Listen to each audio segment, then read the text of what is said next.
Eh bien salut à tous amis, c'est Menix, aujourd'hui on se retrouve pour une toute nouvelle vidéo YouTube. Et aujourd'hui les gars on va regarder les gameplays qui ont donné cette base. Vous êtes pas prêts? Allez sur ce, c'est parti les gars. Bon, on... Elle avait plutôt très bien démarré, bon, ok, ça va. La première défense que je me suis prise c'était celle-ci, de Savard Polvon. Euh, donc 50% des étoiles, il y avait juste gratté. Après, je me suis pris un plus 16. Les visages sont plus disponibles malheureusement. Après, je me suis fait assez bien enchaîner. Bon, allez. Bon, moins 10, ça allait. 30%. Là, par contre, deux perfs d'affilée. Le moins 35 m'a vraiment fait mal. Après, 93%. 100%. Et après, les gars, on va regarder les gameplays dans cette vidéo. Et oui, les gars, il y a un HDV13 qui m'a attaqué. Son profil, si on peut vérifier, c'est bien un HDV13. Bon, me demandez pas pourquoi. Un HDV13 m'a loupé. J'ai été moi-même surpris. Donc allez sur ces gars, on est parti sur le gameplay.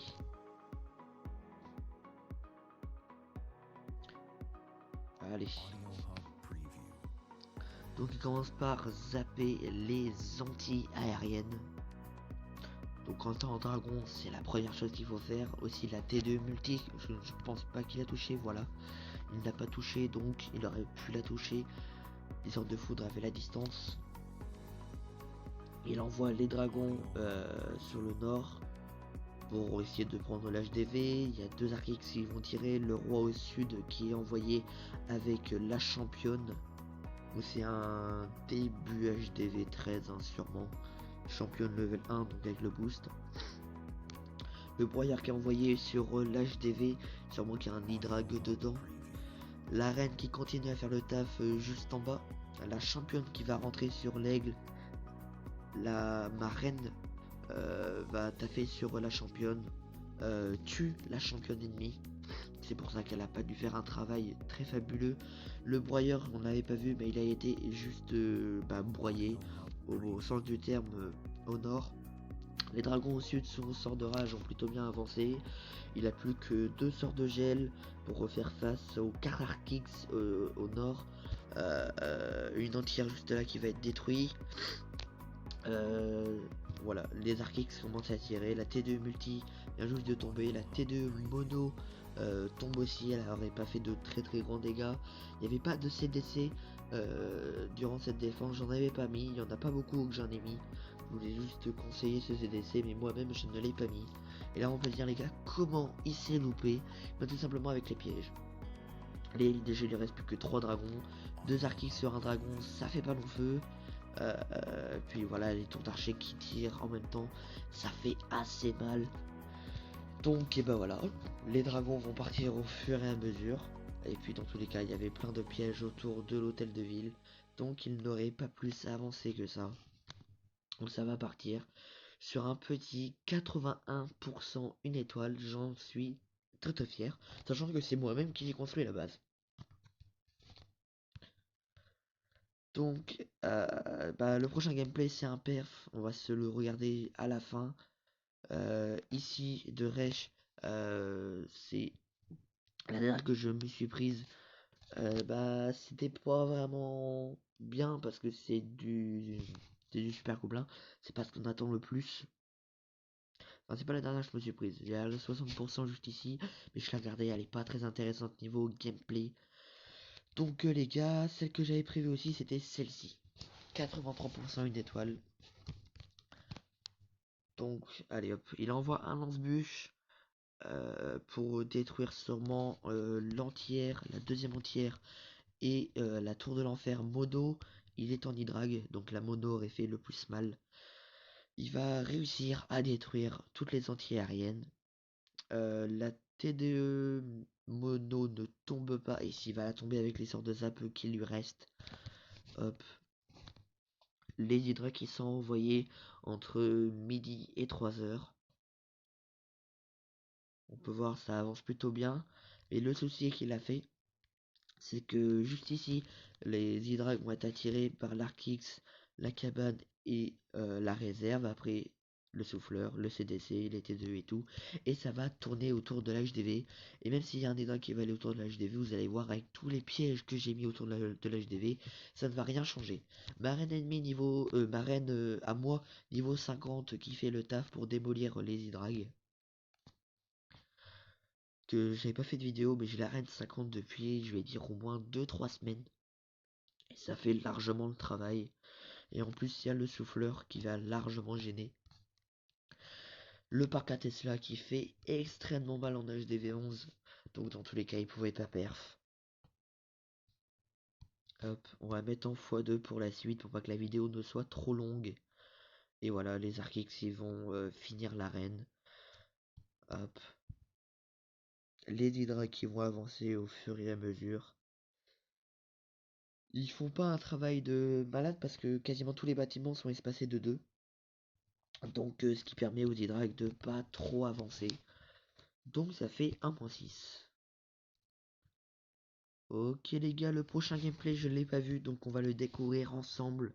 Il fait 1 minute 55, c'est du composition Hydrag HDV 12. Et on peut voir qu'il a les Hydrag au level 3, ce qui correspond à l'HDV 12.